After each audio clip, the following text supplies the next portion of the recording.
మీ personal interviews మరియు వ్యాపార ప్రకటనల కొరకు ఈ నెంబర్ని సంప్రదించండి. నమస్తే, వెల్కమ్ టు మనం టీవీ. నేను మీ ప్రియాంకారావు. ఈరోజు మనతో పాటు నెఫ్రాలజిస్ట్ డాక్టర్ అరుణ్ కుమార్ గారు ఉన్నారు. వారితో మాట్లాడి కిడ్నీకి సంబంధించి మనం తీసుకోవాల్సిన జాగ్రత్తల గురించి తెలుసుకుందాం. నమస్కారం డాక్టర్ గారు. నమస్తే అండి. ఎలా ఉన్నారు? గుడ్ అండి. మీరు ఎలా ఉన్నారు? చాలా బాగున్నాం. డాక్టర్ గారు, యాక్చువల్లీ మనం రెగ్యులర్ గా చూస్తూ ఉంటే కిడ్నీ ట్రాన్స్ప్లాంటేషన్స్ అనేవి మధ్యన మనం తరచూ చూస్తూ ఉన్నాం. అవునండి. సో ఒక కిడ్నీ ఇచ్చిన తర్వాత ఒక పర్సన్ ఒక కిడ్నీతో ఎట్లా లైఫ్ లీడ్ చేస్తాడు? ఎందుకంటే 2 parts చేసే పని ఇప్పుడు ఒకదాని మీదే ప్రెజర్ పడుతుంది కదా. సో ఎలా? సో అసలు ముందు కిడ్నీ ట్రాన్స్ప్లాంటేషన్ అనేదండి, మనకి 2 కిడ్నీలు డ్యామేజ్ అయిన ప్రతి పేషెంట్ ఎవరైతే డయాలసిస్ మీద ఉన్నారో వాళ్ళందరూ కూడా ఎలిజిబుల్ అనమాట కిడ్నీ ట్రాన్స్ప్లాంటేషన్ చేసుకోవడానికి. ఇది ముఖ్యంగా 2 ప్రోగ్రామ్స్ రన్ అవుతుంటాయి. ఒకటి లైవ్ ట్రాన్స్ప్లాంటేషన్, అంటే వాళ్ళు తెలిసిన రిలేటివ్స్ కానీ వాళ్ళు ఎవరొకరు బ్లడ్ రిలేషన్ కానివ్వండి, సెకండరీ రిలేషన్ కానీ వాళ్ళు ఇవ్వడం అనమాట. ఇంకొకటి జీవన్దాన్ కెడావరిక్ ట్రాన్స్ప్లాంటేషన్ అంటాం, అంటే బ్రెయిన్ డెడ్ పేషెంట్స్ ఉంటారు చూసారా, అది త్రూ గవర్నమెంట్ ఆర్గనైజ్డ్ స్కీమ్ ద్వారా ప్రయారిటీ లిస్ట్ ప్రకారంగా వస్తుంది.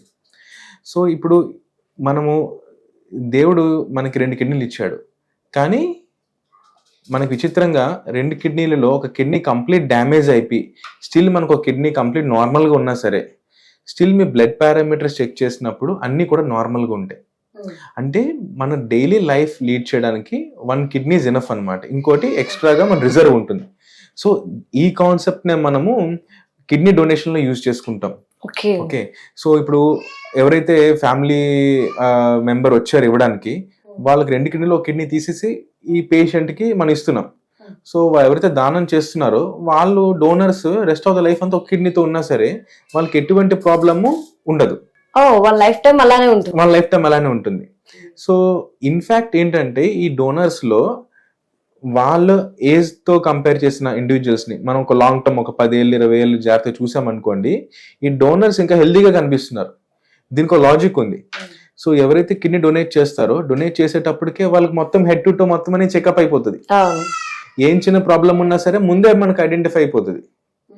ఓకే, ఈ రోజు మెడికల్ గా మనము బిగ్గెస్ట్ ఛాలెంజ్ ఏంటంటే డయాగ్నోసిస్ చేసేటప్పటికే డిసీజ్ చాలా తీవ్రంగా వెళ్ళిపోయిన స్టేజ్ లో, అది హార్ట్ కావచ్చు, కిడ్నీ కావచ్చు, లివర్ కావచ్చు. ఈ డోనర్స్ కి ఫస్ట్ అన్ని చెకప్ అయిపోతే తర్వాత ఈ డోనర్స్ కూడా అట్లీస్ట్ సంవత్సరానికి ఒకసారి టోటల్ బాడీ చెకప్ వస్తారు. సో వీళ్ళల్లో ఏంటంటే ఏమైనా మళ్ళీ ఫ్యూచర్ లో కూడా ఏమైనా చిన్న చిన్న ప్రాబ్లమ్స్ వచ్చినప్పుడు ఎర్లీగా డయాగ్నోస్ అవ్వడము, అండ్ వాళ్ళకి ఏం తినాలి ఏం తినకూడదు, ఏ టాబ్లెట్స్ వేసుకోవాలి, ఏది ఓవర్ ద కౌంటర్ ప్రిస్క్రిప్షన్ వేసుకోకూడదు, ఇలాంటి వాళ్ళ వలన క్వాలిటీ ఆఫ్ లైఫ్ అన్నది డోనర్స్ లో ఇంకా మంచిగా చూస్తుంటాం అనమాట. ఓకే, అంటే మనం చూసుకుంటే గనక మెయిన్ కిడ్నీ ట్రాన్స్ప్లాంట్ చేయడానికి మీరు చూసే ఏం చూస్తారు ఎక్కువగా? మనకి బ్లడ్ మ్యాచ్ అవ్వాలని చెప్పేసి అంటారు, అలాంటి డిఎన్ఏ మ్యాచ్ అవ్వాలంటారు. సో ఎందుకు ఇంత ప్రయారిటీ తీసుకుంటారు? సో అది ఎంత మనకి ఫ్యామిలీ మెంబర్ కిడ్నీ డొనేట్ చేయడానికి ఇచ్చినా సరే మన బాడీకి మాత్రం అది ఒక ఫారెన్ సమానం. సో మన బాడీ కంటిన్యూస్ గా ఆ కిడ్నీని రిజెక్ట్ చేయడానికి ట్రై చేస్తూనే ఉంటుంది. సో ఆ రిజెక్షన్ అవ్వకుండా మనము మెడికేషన్లో పెడతాం. కానీ ఆ సర్జరీ చేస్తున్నప్పుడు ఎప్పుడైతే కిడ్నీ లోపల పెడతామో ఒక్కొక్కసారి హైపర్ అక్యూట్ రిజెక్షన్స్ అంటాం, అంటే పెట్టిన విత్ ఇన్ మినిట్స్ కిడ్నీ రిజెక్షన్లోకి వెళ్ళిపోతుంది. సో అలా అవ్వకూడదు అంటే కనుక ఏం చూస్తాము అంటే బ్లడ్ గ్రూప్ మ్యాచింగ్ చూసుకుంటాం ఫస్ట్ ఆఫ్ ఆల్, తర్వాత హెచ్ఎల్ఏ మ్యాచింగ్ చూసుకుంటాం. ఓకే, ఈ 2 మెయిన్ గా చూసుకుంటాం అనమాట. అలానే డోనర్ కి సంబంధించిన యాంటీబాడీస్ ఆల్రెడీ రిసిపియంట్లు ఏమైనా ఉన్నాయా, ఒక్కోసారి అలా కూడా జరగచ్చు. ఉదాహరణకి ఈ kidney patients for some reasons weakness వల్ల కావచ్చు, లేకపోతే కిడ్నీ ఫెయిల్ అవడం వల్ల కావచ్చు, వాళ్ళ బ్లడ్ పారామీటర్స్ వాళ్ళకి హెమోగ్లోబిన్ చాలా తక్కువగా ఉండడము. సో దానివల్ల ఏంటంటే ముందుగా ఏవో ప్రీవియస్ బ్లడ్ ట్రాన్స్ఫ్యూజన్స్ రావడము. ఓకే, సో దానివల్ల వాళ్ళకి ఆల్రెడీ బ్లడ్ సెన్సిటైజ్ అయి ఉంటుంది కొన్ని బ్లడ్ గ్రూప్స్కి. సో వీళ్ళకి ఆల్రెడీ కొన్ని యాంటీబాడీస్ ఉంటాయి. సో ఇలాంటి ఏమైనా ఉన్నప్పుడు మనం ట్రాన్స్ప్లాంటేషన్ చేస్తే వెంటనే రిజెక్షన్ వచ్చే అవకాశం ఉంటుంది కాబట్టి ఈ టెస్టులు చేస్తాం. అయితే ఇప్పుడు ఎప్పుడైతే సైన్స్ డెవలప్ అవుతుందో ఈ అక్రాస్ ద బ్లడ్ గ్రూప్ కూడా మనం మెడికల్లో చేయడం జరుగుతుంది. అంటే అంతకు ముందు వరకు ఎలా ఉండేదంటే ఒక బి పాజిటివ్ పేషెంట్ ఉంటే ఓన్లీ బి పాజిటివ్ కిడ్నీ కానీ లేదా ఓ పాజిటివ్ యూనివర్సల్ డోనర్ అంటారు కదా, సో అది ఈ కిడ్నీలో కూడా వర్తిస్తుంది. సో ఓ నుంచి కానీ బి నుంచి కానీ మాత్రమే తీసుకునే వాళ్ళం. ఇప్పుడు బి పేషెంట్ కి ఏ కిడ్నీ కూడా పెట్టచ్చు. ఓకే. సైన్స్ ఎవాల్వ్ అవుతున్నప్పుడు వీఆర్ ఏబుల్ టు ఐడెంటిఫై అనమాట. అంటే కరెక్ట్ గా ఏ నుంచి బి పెట్టినప్పుడు ఎక్కడ రిజెక్షన్ ట్రిగర్ అవుతుంది, what is the main culprit, ఆ మాలిక్యులర్ లెవెల్లో మనం స్టడీ చేసి ఈ రోజు మనం ఐడెంటిఫై చేయగలిగాం. సో ఆ తాలూకు యాంటీబాడీస్ ఏవైతే వేరే across the blood group antibodies ఉన్నాయో అది రీజన్ అని ఐడెంటిఫై చేయగలిగాం. సో ఆ యాంటీబాడీస్ ఎంత ఉన్నాయో కూడా మనం మెజర్ చేయడానికి we have test. Okay, so ఆ టెస్ట్ చేసుకుని ఇన్ని యాంటీబాడీస్ ఉన్నాయి ఈ పేషెంట్ అని ముందుగా ఐడెంటిఫై చేసుకుని యాంటీబాడీస్ తగ్గడానికి కూడా మెడిసిన్ ట్రీట్మెంట్ ఉంది. ఓకే. సో యాంటీబాడీస్ తగ్గడానికి ట్రీట్మెంట్స్ పెట్టుకున్న తర్వాత మళ్ళీ మనం రీచెక్ చేసుకుని యాంటీబాడీస్ తగ్గలేదో చూసుకుని కన్ఫర్మ్ చేసుకున్నాక అక్రాస్ ది బ్లడ్ గ్రూప్ కూడా హ్యాపీగా మనం ట్రాన్స్ప్లాంటేషన్ చేసుకుంటాం. దీని వల్ల ఎలాంటి ప్రాబ్లమ్స్ అనేవి ఉండవు. ఎలాంటి ప్రాబ్లమ్స్ అని సో ఉండవు. మళ్ళీ ఫ్యూచర్ లో ఎప్పుడైనా ఒక్కసారి మన బాడీని కిడ్నీని రిజెక్ట్ చేయడం లాంటివి ఉంటాయా, లేదంటే ఇంకా కంటిన్యూ నార్మల్ గానే? యా, రిజెక్షన్ అన్నది మనకు ఎప్పుడైనా ఉంటుందండి. ఓకే, సో అన్నిటికన్నా ముఖ్యమైనది ఏంటంటే మెడికేషన్ కి కాంప్లైంట్ గా ఉండడం. ఓకే. సో ఎవ్రీ మినిట్ ఆ కిడ్నీ రిజెక్ట్ చేసే ప్రయత్నం చేస్తూ ఉంటుంది కాబట్టి టైం టు టైం ఆ మెడికేషన్ అనేది రెగ్యులర్ గా వేసుకోవాల్సి ఉంటుంది అనమాట. సో పేషెంట్ అన్న ఆయన ఒక 1 year మెడిసిన్స్ వాడి తర్వాత ఒక 1 month గ్యాప్ ఇచ్చాడు అనుకోండి, రిజెక్షన్ అయిపోవచ్చు. ఓకే. సో అందుకని ఈ రిజెక్షన్ రాకుండా మెడికేషన్ రెగ్యులర్ గా రావాలి. Okay, and regular checkups. So ఒక ముందే ఒక టైం టేబుల్ ఇస్తాం, ఈ ఫస్ట్ 6 months లో ఇంత ఫ్రీక్వెంట్ గా రండి, తర్వాత 1 month కి రండి, 2 months కి రండి. సో ఆ చెకప్కి వచ్చినప్పుడు మనం మళ్ళీ పారామీటర్స్ చెక్ చేసుకుని మనకి ఏమైనా డౌట్ ఉంది అంటే కనుక మెడికేషన్స్ కొంచెం డోస్ అడ్జస్ట్ చేయడము, సో దట్ రిజెక్షన్ ఏమైనా అవుతుంటే దాన్ని ఎర్లీగా ఐడెంటిఫై చేయడానికి అవకాశం ఉంటుంది. సపోజ్ పేషెంట్ ఫాలోఅప్ రాలేదు, మిస్ అయ్యారు, సో అప్పుడు మళ్ళీ రిజెక్షన్ అవ్వచ్చు. సో ఈ 2 points ఎందుకు చెప్తున్నానంటే సాధారణంగా మనం 80% 90% రిజెక్షన్స్ కి రీజన్స్ ఈ 2 ఉంటున్నాయి. ఓకే. అయితే పేషెంట్ మెడికేషన్ స్కిప్ చేయడమనో లేదా ఫాలోఅప్ మిస్ అవ్వడము. ఓకే. ఓకే, ఈ రెండిటి వల్ల మనకి ఎక్కువ రిజెక్షన్స్ వస్తున్నాయి ఎప్పుడైనా చూసినాం. అదర్వైజ్ ఎవరైతే రెగ్యులర్ గా ఉంటున్నారో we are having a near normal life. At least పెట్టిన కిడ్నీ ఒక 15 years వరకు బ్రహ్మాండంగా పనిచేస్తుంది.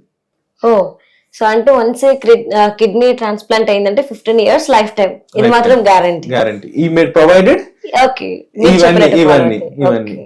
సో అంటే చాలా మంది ఒక కిడ్నీ డొనేట్ చేసిన తర్వాత వాళ్ళకి ఆ ప్లేస్ లో ఉండాల్సిన పట్ల లేదన్న ఫీల్ వల్ల ఏమో తెలియదు పెయిన్ వస్తుంది, మేము ఇంతకు ముందులా వెయిట్ లిఫ్ట్ చేయలేకపోతున్నాము, ఎక్కువ దూరం నడవలేకపోతున్నాం, కూర్చోలేకపోతున్నాం, ఇలాంటి రీజన్స్ ఎక్కువగా చెప్తున్నారు. సో ఎందుకని? ఇది ప్రిడామినెంట్ గా పేషెంట్ యాక్సెప్ట్ చేసినా చేయకపోయినా ప్రిడామినెంట్ కి దేర్ ఇస్ సైకలాజికల్ రోల్ అండి ఇది. ఎందుకంటే కిడ్నీ రిమూవ్ చేయడానికి మనం చేసే సర్జరీ అన్నది ఇప్పుడు లాప్రోస్కోపీ సర్జరీలు చేస్తున్నాం. హార్డ్లీ ఇంత ఇన్సిషన్ లో మనం తీసేస్తున్నాం కిడ్నీస్ కి. సో ఇన్ఫాక్ట్ ఇంకా నాకు అలా అనిపించడం అనేది ఆస్కారమే లేదు. ఎందుకంటే చిన్న ఇన్సిషన్ లాప్రోస్కోపిక్ లో మనం అట్లీస్ట్ డోనర్స్ కి రిసిపియంట్ కంటే ఎంత పెద్ద స్కార్ ఉంటుంది, బట్ లైక్ డోనర్స్ తీసినప్పుడు చిన్న లాప్రోస్కోపిక్ చిన్న దాంతో మనము కిడ్నీని తీసేస్తున్నాం కాబట్టి అది ఒక 2 weeks లో హీల్ అయిపోతుంది. 1 month తర్వాత వాళ్ళకి ఏమీ తెలియదు, ఓన్లీ సైకలాజికల్ గా ఫీలింగ్ తప్ప ఏముండదు. మీరు టెస్టులు చేసినంత బాగానే ఉంటుంది, స్కాన్లు చేసినంత బాగానే ఉంటుంది. ఓకే, ప్యూర్లీ అదంతే మాత్రమే, అంతే. సో అంటే కిడ్నీ డొనేట్ చేయడానికి కావచ్చు, లేదంటే కిడ్నీ ట్రాన్స్ప్లాంటేషన్ కి సంబంధించి చాలా మంది భయపడుతూ ఉంటారు. సో అమ్మో నాకేదో అయిపోయింది, కిడ్నీయే ఇంత ప్రాబ్లం అని. సో అలాంటి పేషెంట్స్ కి మీరు ఎలా మోటివేట్ చేస్తారు, ఎలా మీరు ధైర్యం ఇస్తారు? ఫస్ట్ డాక్టర్స్ చేసే పని ఏంటి? రైట్. ఈ సోషల్ స్టిగ్మా అన్నది మేజర్ స్ట్రగుల్, హర్డల్ మనకి. సో ఒక కిడ్నీ పేషెంట్ డయాలసిస్ లో ఉండడం వలన ఎక్కువగా నష్టపోయేది ఆయన ఒక్కడే కదా, ఆయన ఫ్యామిలీ మొత్తం. సో ఒక డయాలసిస్ పేషెంట్ వారానికి 3 సార్లు డయాలసిస్ కి వచ్చి ఒక 4 hours స్పెండ్ చేసి ట్రావెలింగ్ టైం, వెయిటింగ్ టైం, దాంతో పాటు ఒక ఎస్కాట్, ఒక ఫ్యామిలీ మెంబర్, ఇవన్నీ చూసుకుంటే మొత్తం ఆయనతో పాటు ఒక ప్రొడక్టివ్ క్వాలిటీ టైం, ఇంకొక పర్సన్ టైం కూడా వేస్ట్ అవుతుంది. ఓకే, సో ఎప్పుడైతే మనకి ఈ డొనేషన్ కి వేరే వాళ్ళు వచ్చారో, ఫ్యామిలీ మెంబర్ వచ్చారో, వీళ్ళకి మనం ఏంటంటే not only quality of life తో పాటు టైం అండ్ మనీ కూడా సేవ్ చేయగలుగుతున్నాం.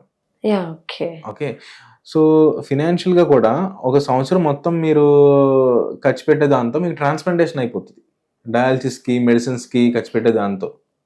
ఓకే, అండ్ ఈ డయాలసిస్ పేషెంట్స్ కి మెయిన్ గా ఈ సైకలాజికల్ గా చాలా వీక్ ఉంటారు. వన్స్ ట్రాన్స్ప్లాంటేషన్ అయిన తర్వాత they are motivated a lot. మళ్ళీ వాళ్ళ క్వాలిటీ ఆఫ్ లైఫ్ వాళ్ళకి బాగా రావడం కానివ్వండి, ఇంకా మళ్ళీ ఫ్యామిలీ టైం ఉండడం కానివ్వండి, మనం ప్రొడక్టివ్గా వర్క్ స్టైల్కి వెళ్ళడం కానీ, సో ఆల్వేస్ మనకి ట్రాన్స్ప్లాంటేషనే మనకి బెటర్ ఆప్షన్ అనమాట. Okay, right. Thank you so much sir. Thank you అండి.